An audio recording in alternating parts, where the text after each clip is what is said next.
الحمد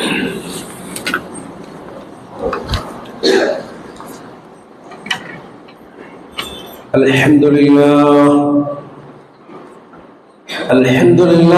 رب العالمين الذي هدانا لهذا وما كنا لنهتدي لولا أن هدانا الله نحمده ونستعينه ونستغفره ونؤمن به ونتوكل عليه ونعوذ بالله من شرور أنفسنا ومن سيئات أعمالنا من يهده الله فلا مضل له ومن يضلل فلا هادي له وأشهد أن لا إله إلا الله وحده لا شريك له وأشهد أن محمدا عبده ورسوله أرسله بالهدى ودين الحق ليظهره على الدين كله ولو كره المشركون اللهم صل على محمد وعلى آل محمد كما صليت على إبراهيم وعلى آل إبراهيم إنك حميد مجيد اللهم بارك على محمد وعلى آل محمد كما باركت على إبراهيم وعلى آل إبراهيم إنك حميد مجيد أما بعد فإن خير الحديث كتاب الله وخير الهدي هدي محمد صلى الله عليه وسلم وشر الأمور محدثاتها وكل محدثة بدعة وكل بدعة ضلالة أعوذ بالله من الشيطان الرجيم بسم الله الرحمن الرحيم يا أيها الناس اتقوا ربكم الذي خلقكم من نفس واحدة وخلق منها زوجها وبث منهما رجالا كثيرا ونساء واتقوا الله الذي تساءلون به والأرحام إن الله كان عليكم رقيبا يا أيها الذين آمنوا اتقوا الله حق تقاته ولا تموتن إلا وأنتم مسلمون സത്യവിശ്വാസികളെ വിശ്വാസിനികൾ അല്ലാഹു റബ്ബുൽ ഇസ്സത്തിന്റെ വിധിവിലക്കുകൾ പാലിച്ചുകൊണ്ട് ജീവിതത്തിലുടനീളം തഖ്വയോടുകൂടി നിലകൊള്ളണമേ എന്ന് സ്വന്തത്തോടുന്നതുപോലെ ആദ്യമായി വസിയത്ത് ചെയ്യുകയാണ്. അർഹമുർ റഹ്മാനായ നാഥൻ യഥാർത്ഥ മുത്തഖീങ്ങളിൽ നമ്മേവരെയും ഉൾപ്പെടുത്തുമാറാകട്ടെ. അല്ലാഹു സുബ്ഹാനഹു വ തആല മനുഷ്യന് നൽകിയ ഒട്ടനവധി അനുഗ്രഹങ്ങളുണ്ട്. അതിൽ വളരെ പ്രധാനമായ ഒരു അനുഗ്രഹമാണ് സന്താനങ്ങൾ എന്നുള്ളത്. അല്ലാഹു സുബ്ഹാനഹു വ തആല ജീവിതത്തിന്റെ സന്തോഷമായിട്ട് പരിചയപ്പെടുത്തിയത്, ജീവിതത്തിന്റെ തിളക്കമായി പരിചയപ്പെടുത്തിയത് മക്കളെയാണ്. അൽമാലു വൽ ബനൂന സീനത്തുൽ ഹയാത്തിദ് ദുനിയ. സമ്പത്തും സന്താനങ്ങളും സീനത്തുൽ ഹയാത്തിദ് ദുനിയ, അത് ദുനിയാവിലെ അഴകാണ്, ദുനിയാവിന്റെ തിളക്കമാണ് എന്ന് അല്ലാഹു പഠിപ്പിക്കുകയാണ്. നമ്മളെല്ലാവരും ജീവിതത്തിൽ ഒരുപാട് അധ്വാനിക്കുന്നതും ഒരുപാട് പ്രയാസപ്പെടുന്നതും ടെൻഷൻ അടിക്കുന്നതും എല്ലാം മക്കൾക്ക് വേണ്ടിയാണ്. സ്വന്തത്തിന് വേണ്ടിയാണെങ്കിൽ അത്രയൊന്നും ആവശ്യമില്ലല്ലോ. എന്നാൽ അല്ലാഹു സുബ്ഹാനഹു വ തആല അത് നമുക്ക് പറഞ്ഞു തന്നുകൊണ്ട് അടുത്തതായി പറയുകയാണ്, ഇത് ദുനിയാവിലെ ഒരു തിളക്കമാണ്, ദുനിയാവിലെ ഒരു സന്തോഷമാണ്, അത് പരലോകത്തേക്കും മാറ്റേണ്ടതുണ്ട്. കാരണം മുഅ്മിനീങ്ങളെ സംബന്ധിച്ചിടത്തോളം നമ്മുടെ വിശ്വാസം ഈ ദുനിയാവിലെ ജീവിതം വളരെ നൈമിഷികമാണ് എന്നാണ്. പരലോകത്തെ അപേക്ഷിച്ച് ഒരു ദിവസം പോലും നമ്മൾ ദുനിയാവിൽ ജീവിക്കുന്നില്ല എന്നുള്ളത്. കാരണം അല്ലാഹു സുബ്ഹാനഹു വ തആലയുടെ പ്രവാചകൻ സല്ലല്ലാഹു അലൈഹി വസല്ലം പഠിപ്പിച്ചത് പരലോകത്തെ ഒരു ദിവസം ദുനിയാവിലെ 1000 വർഷമാണ് എന്നാണ്. അപ്പോൾ നമ്മളൊരു ദിവസം ജീവിക്കുന്നുണ്ടാവും. അപ്പോൾ ഈ ഒരു ദിവസത്തെ അല്ലെങ്കിൽ അര ദിവസത്തെ അല്ലെങ്കിൽ മണിക്കൂറുകളുടെ ജീവിതം കൊണ്ട് നമുക്ക് നേടിയെടുക്കേണ്ടത് കോടാനക്കോടി അള്ളാഹു ഉദ്ദേശിക്കുന്ന അത്രയും കാലം ജീവിക്കേണ്ടുന്ന സ്വർഗലോകം. അതിലേക്ക് നമുക്കുള്ള സഹായമാണ് മക്കൾ. നാളെ പരലോകത്ത് നമ്മൾ മരിച്ചു കഴിഞ്ഞാൽ നമുക്ക് ലഭിക്കുന്ന നന്മകളിൽ, സഹായങ്ങളിൽ ഏറ്റവും പ്രധാനമായതാണ് നമ്മുടെ മക്കൾ. വലദൻ സ്വാലിഹൻ യദ്ഉ, അവർക്ക് വേണ്ടി പ്രാർത്ഥിക്കുന്ന സ്വാലിഹായ സന്താനം. ഒരാൾ മരിച്ചു കഴിഞ്ഞാൽ പിന്നീട് ലഭിക്കുന്ന ഗുണമത ഖബറിലും നാളെ മഹ്ശറിലും പരലോകത്ത് എല്ലാം ആ മക്കൾ സ്വാലിഹാണെങ്കിൽ നമുക്ക് ഉപകരിക്കും. എന്നാൽ ആ മക്കൾ സയ്യി ആണെങ്കിൽ, ചീത്തയാണെങ്കിൽ, മോശമാണെങ്കിൽ നമുക്ക് ഖബറിലും പ്രയാസമാണ്, മഹ്ശറിലും അതുപോലെ പരലോകത്തെ എല്ലാ തലങ്ങളിലും നമുക്കത് പ്രയാസമായി മാറും. അതുകൊണ്ടാണ് റബ്ബ് തആല പറഞ്ഞത്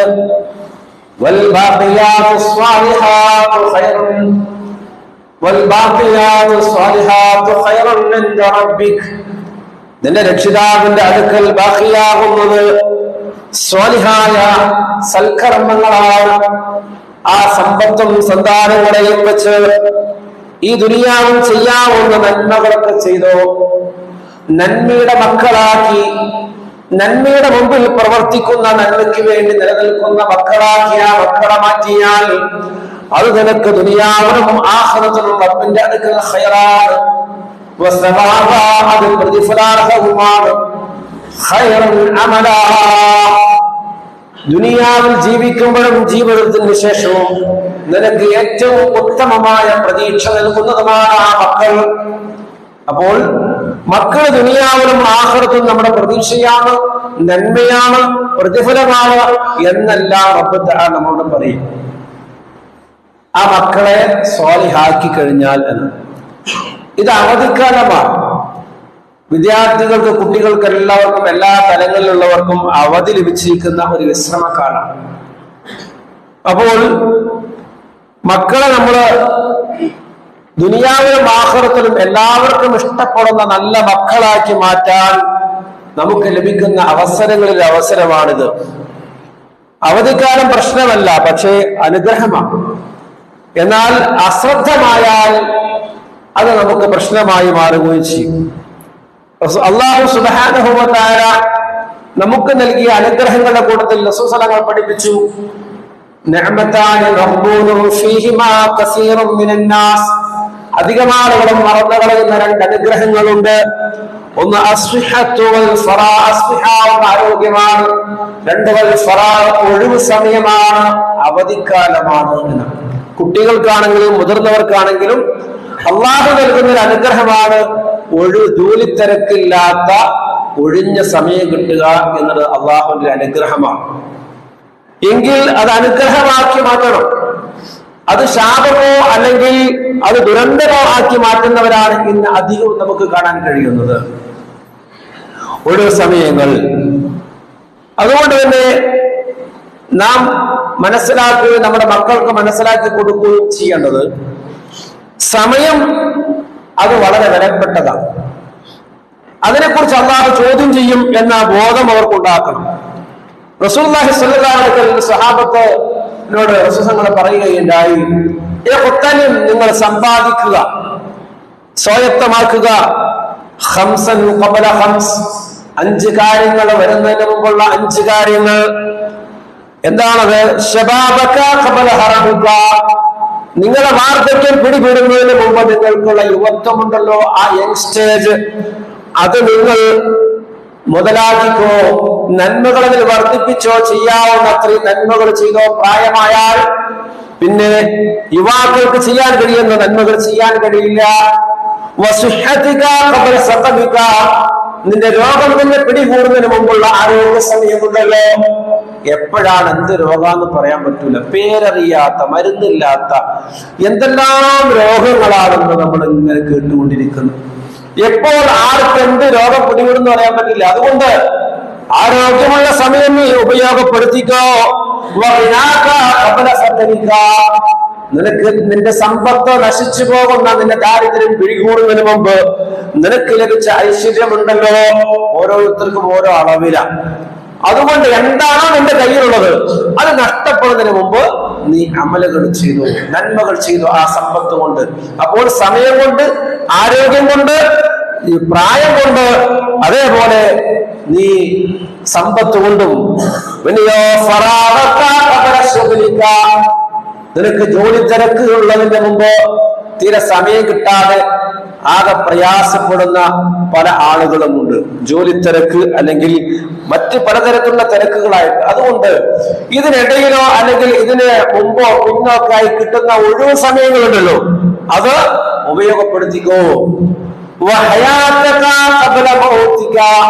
ഇതെല്ലാം നഷ്ടപ്പെട്ട ആളുകളുണ്ടെങ്കിൽ, അവർക്ക് രോഗശീലാണെങ്കിലും അവർ വാർദ്ധക്യത്തിലാണെങ്കിലും മറ്റേതവസ്ഥയിലാണെങ്കിലും ആ മരണത്തിന്റെ മുമ്പ് സ്വബോധത്തോടെ കിട്ടുന്ന മണിക്കൂറുകളുണ്ടല്ലോ, ദിവസങ്ങളുണ്ടല്ലോ, അത് റബ്ബിനോട് തൗബ ചെയ്യാൻ, നന്മകൾ പ്രേരിപ്പിക്കാൻ, നന്മകൾ പ്രവർത്തിപ്പിക്കാൻ നീ അത് ഉപയോഗപ്പെടുത്തിക്കോ. ഇങ്ങനെ ജീവിതത്തിന്റെ വിവിധ ഘട്ടങ്ങളിലുള്ള ഉപദേശം അള്ളാഹുവിന്റെ റസൂൽ സല്ലല്ലാഹു പഠിപ്പിക്കുക. ഇതിന്റെയൊക്കെ മുഖ്യമായ ഒരു നോക്കിയ സമയമാണ് പ്രധാനം. സമയമാണ് പ്രധാനം. അതുകൊണ്ട് സമയത്തിന് വിലയുണ്ട്, അതൊരിക്കലും തിരിച്ചു കിട്ടില്ല. എത്ര കോടികൾ കൊടുക്കാന്ന് പറഞ്ഞാലും മരണത്തിന്റെ അവർക്ക് സമയമെത്തിയാൽ എത്ര ദുനിയാവ് മുഴുവൻ കൊടുക്കാന്ന് പറഞ്ഞാലും മലക്കുൽ മുത്തലിസ്ലാം ഒരു സെക്കൻഡ് പോലും ബന്ധിപ്പിച്ചില്ല. അതുകൊണ്ട് സമയത്തിന് വളരെ പ്രാധാന്യമുണ്ട്. അള്ളാഹു നമുക്ക് ഏൽപ്പിച്ച വലിയ അമാനത്താണ് നമ്മുടെ മക്കള്. നമ്മുടെ മക്കള് അള്ളാഹു നമുക്ക് അവരെ ആരെങ്കിലും ഒന്ന് വഴക്ക് പറഞ്ഞാൽ, അവരോട് മോശമായിട്ടൊന്ന് പെരുമാറിയാൽ, അല്ലെ, പല വീടുകളിലും പ്രശ്നങ്ങൾ ഉണ്ടാകുന്ന എങ്ങനെയാ? കുട്ടികൾ ഉണ്ടാകുമ്പോഴാ പ്രശ്നം. അതൊരു പ്രശ്നമല്ല. കുട്ടികൾ ഉണ്ടായാൽ ജ്യേഷ്ഠന്റെ അനുജന്റെ മക്കള്, സ്വന്തം അനുജന്റെ മകനാണ് വന്ന് ജ്യേഷ്ഠന്റെ പോലെന്ന് ഇടിച്ചു കഴിഞ്ഞാൽ എങ്ങനെ ഉണ്ടാവും? അവിടെ ജ്യേഷ്ഠന് ഉണ്ടാവും. പിന്നെ അവിടെ ഇടിച്ചും കോണ്ടൊക്കെ ഇടിച്ചൊരു ചോര വരുത്തി അല്ലെങ്കിൽ എന്തോടത് കുത്തി കണ്ണ് കേട് വരുത്തി എങ്ങനെ ഉണ്ടാവും? സ്വന്തം മകനെ മറ്റൊരാ അനുജന്റെ അവിടെ ജ്യേഷ്ഠനായിട്ട് പെങ്ങളുടെ. അപ്പോൾ എന്താ ഇവിടെ പെട്ടെന്ന് നമുക്ക് പ്രയാസം ഉണ്ടാവും, മനസ്സിൽ സങ്കടം ഉണ്ടാവും. നമ്മുടെ ചെറിയ കുഞ്ഞുങ്ങളല്ലേ അവരെ ക്ഷമിക്കണം ക്ഷമിക്കണം, അതാണ് മുഅ്മിൻ. പക്ഷെ ക്ഷമിച്ചാലും നമ്മുടെ കുഞ്ഞിന്റെ കണ്ണ് പൊട്ടി എങ്ങനെ ഉണ്ടാവും? കാലാകാല വിഷമം ഉണ്ടാവൂലേ, അല്ലെ? അപ്പൊ അതേപോലെ അത് ഈ സ്വന്തം മക്കള് ഒരു ജ്യേഷ്ഠൻ അനുജനെ അല്ലെങ്കിൽ അനുജൻ ജ്യേഷ്ഠനെ ചെയ്താലോ? ഇപ്പൊ കൊന്നത് അങ്ങനെയല്ലേ? ജ്യേഷ്ഠനെ അനുജനെ കൊണ്ടിട്ടല്ലേ ജ്യേഷ്ഠൻ കൊന്നു കളഞ്ഞ്, അല്ലെ? ജ്യേഷ്ഠനെല്ലാം കൊന്നു വെച്ചിട്ട് ആ ഉമ്മാക്കും പാപ്പാക്കും സങ്കടം ഇല്ലാതെ ഉണ്ടോ? ഇല്ലല്ലോ. സങ്കടം തന്നെയാണ്. അപ്പൊ ചെറുതാവട്ടെ വലുതാവട്ടെ നമ്മുടെ മക്കളെ ആരെങ്കിലും ഒന്ന് മുഖം കറുപ്പിച്ച് നോക്കിയാൽ, ഒരു മോശമായ വാക്ക് പറഞ്ഞാൽ നമുക്കിത് പ്രയാസമാണ്. എന്നാൽ പ്രിയമുള്ളവരെ, കോടാനക്കോടി കാലം നിത്യജീവിതത്തിൽ അത് അനുഭവിക്കേണ്ട ഒരവസ്ഥ നമ്മുടെ മക്കൾക്ക് വന്നാണ്. അത് സൂക്ഷിക്കണം. അതാണ് സൂക്ഷിക്കേണ്ടത്. ദുനിയാവിന് കണ്ണില്ലാത്തവരും സ്വർഗത്തിന് കണ്ണുണ്ട്. ദുനിയാവിൽ ആരോഗ്യമില്ലാത്തവരും സ്വർഗത്തിൽ ആരോഗ്യമുണ്ട്. രോഗമില്ലാത്ത, മരണമില്ലാത്ത നിത്യ യൗവനത്തിന്റെ ലോകമാണ് സ്വർഗം എന്നത്. എന്നാൽ അത് കിട്ടാതെ വന്നാലോ അള്ളാഹു നമ്മളെ താക്കീത് ചെയ്യുന്നുണ്ട് വളരെ സ്നേഹത്തോടെ. യാ അയ്യുഹല്ലദീന ആമനൂ ഖൂ അൻഫുസകും വഅഹ്ലീകും നാറാ. ഓ വിശ്വാസികളെ, നിങ്ങൾ നിങ്ങളെയും നിങ്ങളുടെ കുടുംബത്തെയും നരകത്തിൽ നിന്ന് കാത്തുകൊള്ളണേ. ആ നരകത്തിന്റെ ഭയാനകത പറയുകയാണ്. ആ നരകത്തിന്റെ ഇന്ധനം അത് കത്തിക്കപ്പെടുന്നത് കരിങ്കല്ലുകളെ കൊണ്ടും മനുഷ്യരെ കൊണ്ടുമാണ്. പാറക്കല്ലുകളും മനുഷ്യരുമാണ് ആ നരകത്തിന്റെ വിറക്. അതുകൊണ്ട് നിങ്ങളുടെ മക്കള്, നിങ്ങളുടെ ഭാര്യ, നിങ്ങളുടെ കുടുംബത്തിൽ പ്രിയപ്പെട്ടവരാ നരകത്തിന്റെ വിറകാകാതിരിക്കാൻ നിങ്ങളൊന്ന് ശ്രദ്ധിക്കണേ. ഒരല്പ ശ്രദ്ധയുണ്ടെങ്കിൽ അതിൽ നിങ്ങൾക്ക് രക്ഷപ്പെടാം.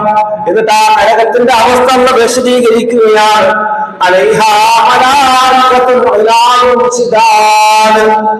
നരകത്തിന്റെ കാവൽക്കാരായ മലക്കുകളുണ്ട്. അവർ മനുഷ്യ സ്വഭാവികളാണ്. യാതൊരു മയവുമില്ലാത്ത ചിരിക്കാത്ത മലക്കുകളാണ് നരകത്തിലുള്ളത്. ഒരിക്കലും അവരുടെ മുഖത്ത് ചിരി വരില്ല. ഒരിക്കലും ഒരു നിങ്ങളോട് സ്നേഹവും ഉണ്ടാവില്ല. അവരോട് നിങ്ങളെ ശിക്ഷ കുറയ്ക്കാൻ വേണ്ടി അപേക്ഷിച്ചാൽ അവർ പറയുന്ന മറുപടി എന്താണെന്ന് അറിയുമോ?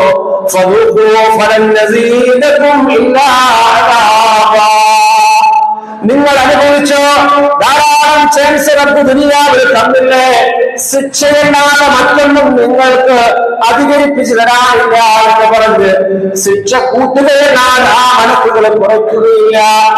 ചിരിക്കാത്ത, സ്നേഹമില്ലാത്ത, അനുതാപമില്ലാത്ത മലക്കുകളാണ് ആ നരകത്തിലുള്ളത്. ഒരു കടയിൽ പോയിട്ട് ആ കടയിലെ സെയിൽസ്മാൻ ഒന്ന് റഫായിട്ട് പെരുമാറി അപ്പൊ ഇറങ്ങി വരും നമ്മൾ അല്ലെ. പിന്നെ കടയിലേക്ക് പോകും, ഹായ് അവിടെ പോകണ്ടെന്ന്. നമ്മൾ കാശ് കൊടുത്തല്ലേ വാങ്ങുന്ന, ഓന്റെ മുഖം നമ്മൾ കാണേണ്ട ആവശ്യമുണ്ടോ അല്ലെ? ഇങ്ങനെ ഒരു കറുത്ത മുഖം, ഒരു വാക്ക് ഇഷ്ടപ്പെടാതെ നമുക്ക് ഉണ്ടെങ്കിൽ ആ നരകത്തിന്റെ മലക്കുകൾ നിത്യമായി ഗൗരവത്തിന്റെ വളരെ റഫ്നെസ്സായ സ്വഭാവമുള്ളവരാണ്. അവർ വലിയ മല്ലന്മാരാണ്, കണ്ടാൽ ഭയം തോന്നുന്ന വളരെ ക്രൂരമായിട്ടുള്ള രൂപമാണ് അവർക്കുള്ളത്. അവരുടെ കണ്ണുകളാണെങ്കിലും മുഖമാണെങ്കിലും കണ്ടാൽ പേടിച്ചരണ്ട് പോകുന്ന രൂപമാണ് ആ മലക്കുകൾക്കുള്ളത്. അവർ ശിതാകാണ്. അല്ലാഹുവിന്റെ കൽപ്പന ഒരിക്കലും തെറ്റിക്കാത്തവരാണ് ആ മലക്കുകള്. ആ മലക്കുകളോട് എങ്ങനെയാണോ ശിക്ഷിക്കാൻ പറഞ്ഞത് അതുപോലെ ആ മലക്കുകൾ ഇടതടവില്ലാതെ ശിക്ഷിച്ചുകൊണ്ടിരിക്കും. അല്ലാഹുവിന്റെ കൽപ്പന ധിക്കരിക്കാത്തവരാണ് ആ മലക്കുകള്. ഒരു സ്വാധീനമാണ് നടക്കില്ല. നമ്മുടെ നാട്ടിലെ ജയിലുകളിലൊക്കെ കാശിന്റെ മൊബൈലും കിട്ടും, ടിവിയും കിട്ടും, ജീവിതം സുഖമായി അടിച്ചു പൊളിക്കാ ജയിലില്. പക്ഷെ അതോടുകൂടി അള്ളാന്റെ ജയിലിനെ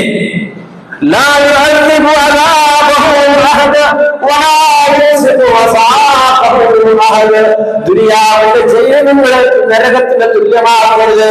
അള്ളാന്റെ ശിക്ഷ പോലൊരു ശിക്ഷ നിങ്ങൾക്ക് അനുഭവിക്കാൻ, കാണാൻ, ചിന്തിക്കാൻ കഴിയില്ല.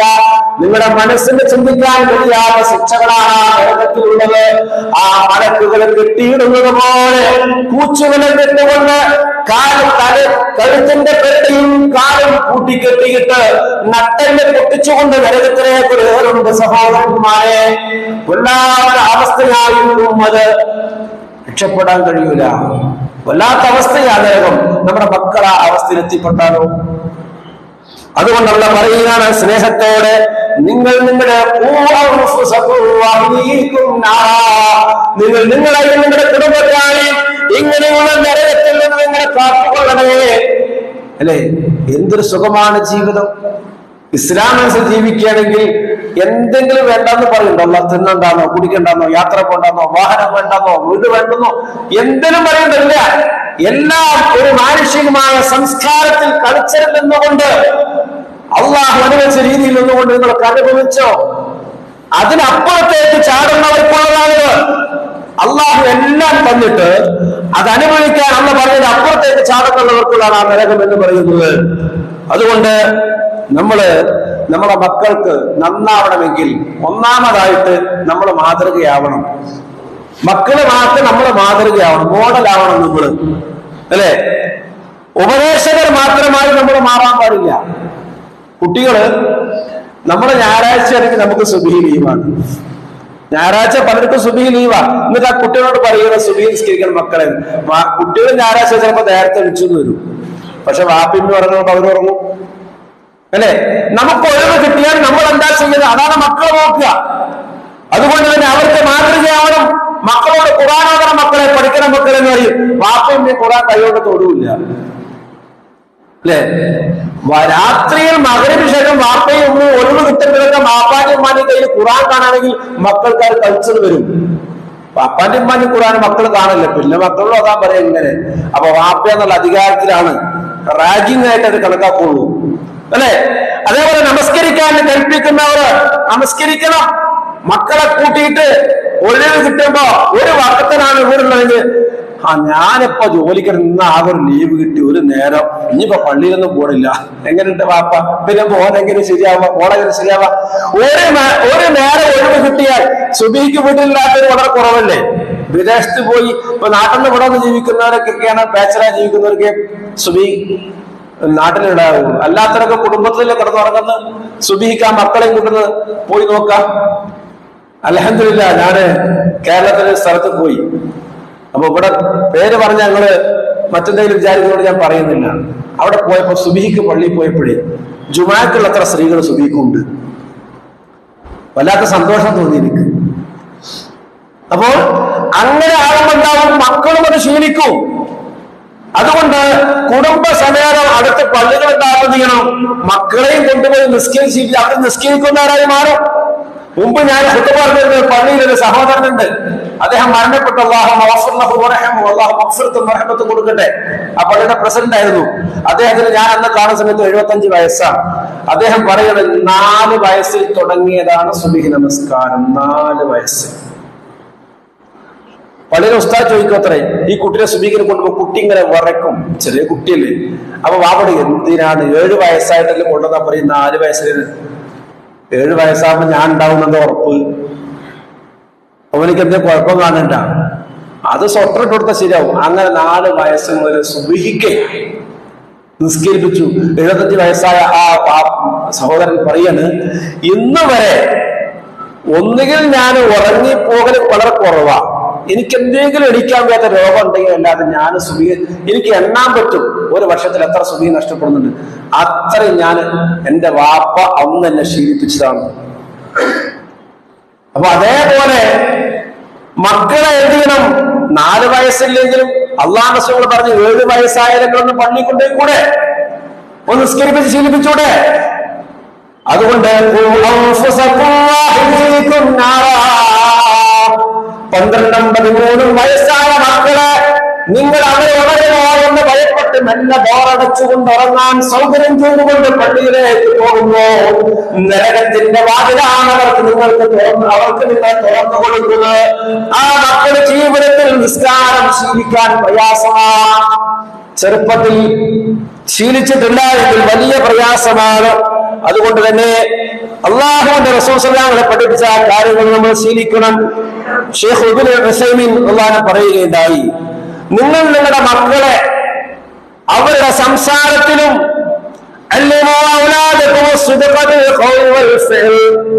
അവരുടെ വാക്കിലും പ്രവൃത്തിയിലും സത്യസന്ധത നിങ്ങൾ പഠിപ്പിക്കണം. വാക്കിലും പ്രവൃത്തിയിലും സത്യസന്ധത പഠിക്കണമെന്ന് നിങ്ങളിൽ നിന്നാണ് അവർ പഠിക്കേണ്ടത്.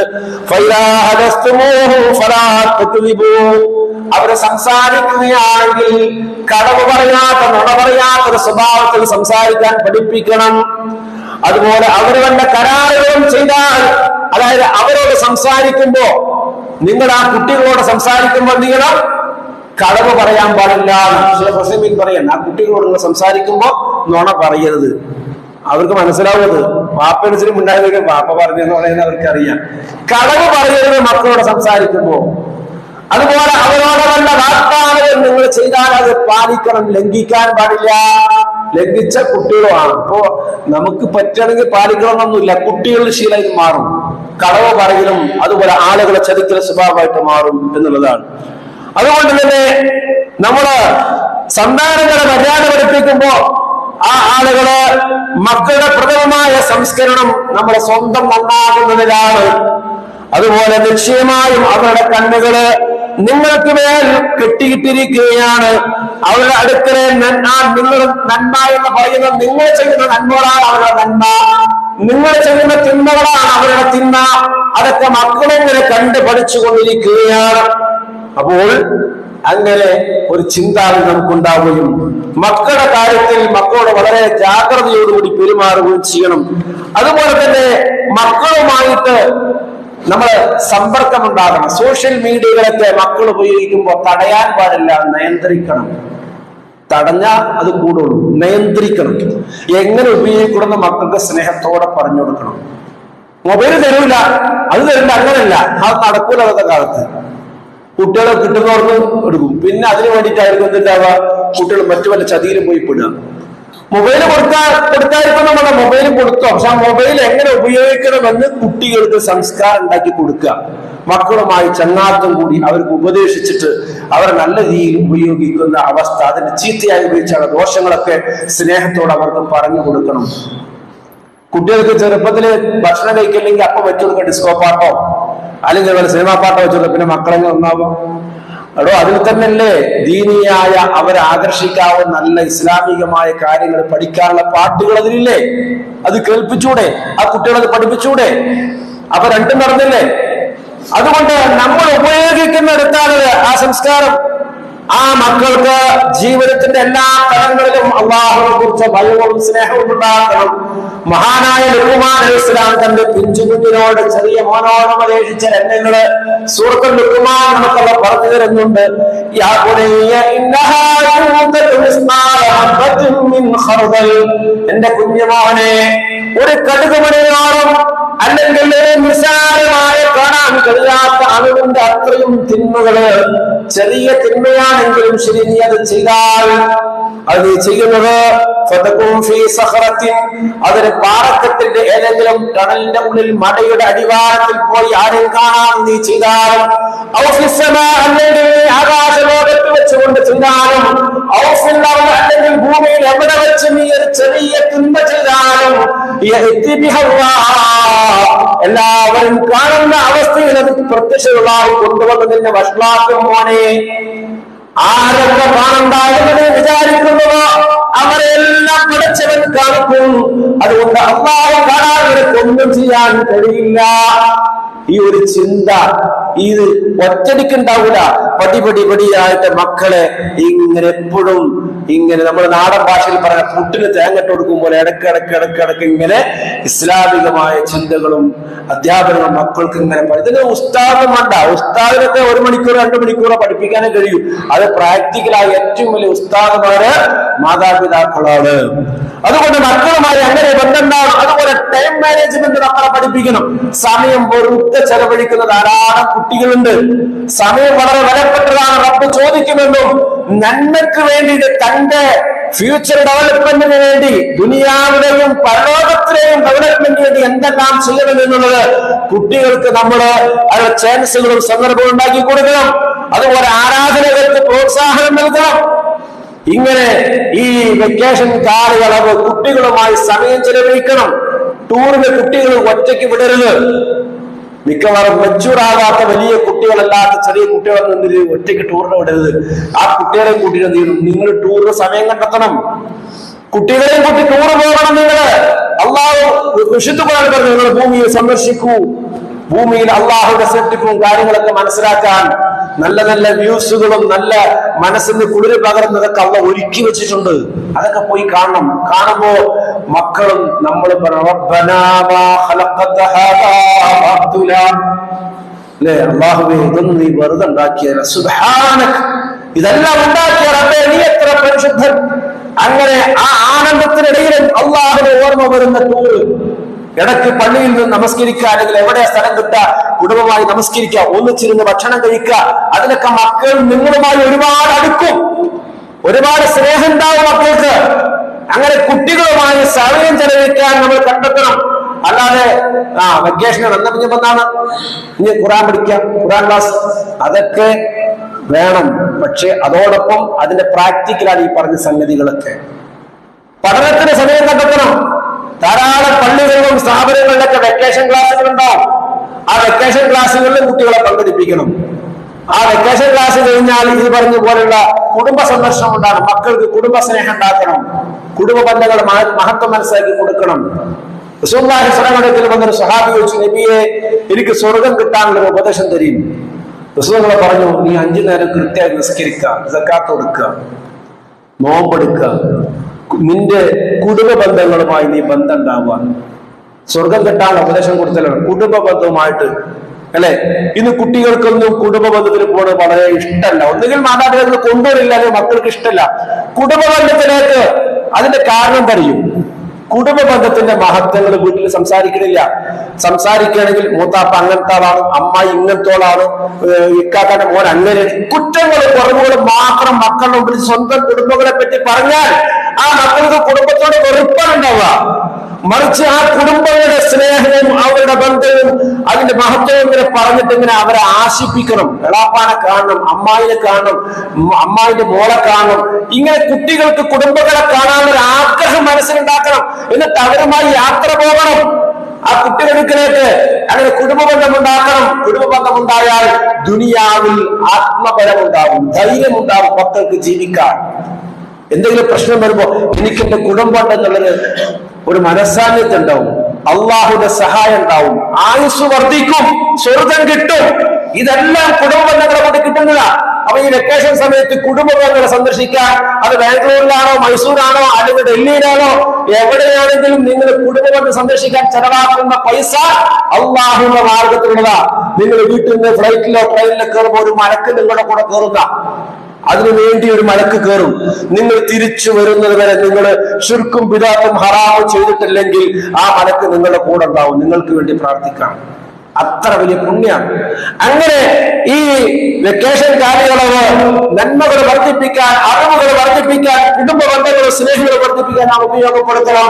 നമ്മുടെ മക്കൾ ഈ 2 മാസം കഴിഞ്ഞിട്ട് കോളേജിൽ സ്കൂളിൽ പോകുമ്പോ വല്ലാത്തൊരു സന്തോഷവും സംതൃപ്തി അവർക്ക് ഉണ്ടാവണം. വീട്ടിൽ നിന്ന് ഉമ്മയും ബാപ്പയുമായി വല്ലാത്തൊരു സ്നേഹവും ബന്ധമുണ്ടാവണം. ആ രൂപത്തിൽ ഉപയോഗപ്പെടുത്തുക. നമ്മുടെ മക്കളെ ദുനിയാവിലും ആഖിറത്തിലും നമുക്ക് ഭരിക്കുന്ന സ്വാലിഹായ മക്കളാക്കി അല്ലാഹു നൽകുമാറാകട്ടെ.